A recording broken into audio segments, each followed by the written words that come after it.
राज्य में काया मेलाई चली बर्ड फ्लू। एपरी अवस्था साधारण लोके चिकेन खाइबा प्रायतः छाड़ी देइछंती। किंतु पुरी जिल्ला रे आज मागणा चिकेन खाइबा पई प्रबल भिड़ देखा मिली। मागणा चिकेन पकोड़ा पई पुरी छैतना बजार रे प्रबल भिड़। 4 घंटा लोके खाईगले 2 क्विंटाल कुकुड़ा मांस तैयारी पकोड़ा।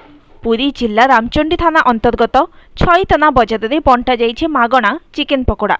एथिपाई लोकंकर भिड़ जमीथिबा देखिबाकु मिलिथिला। गत शुक्रवार अपराह्न 5टारू राति 9टा जाए यह चिकेन पकोड़ा बंटा जाइथिला। 4 घंटा प्राय 2 क्विंटाल चिकेन रे प्रस्तुत पकोड़ा खाइछंती लोके। कुकुड़ा चिया और दाना बिक्री करुवा एक संस्था यह मागणा चिकेन पकोड़ा बांटिथिबा नै चर्चा होईछि। छोट पिलांकठारू वयस्क समस्ते लंबा लाइन रे ठिया होई पकोड़ा खाइबा सहित घरकू नेउथिबा देखिबाकू मिलिछि।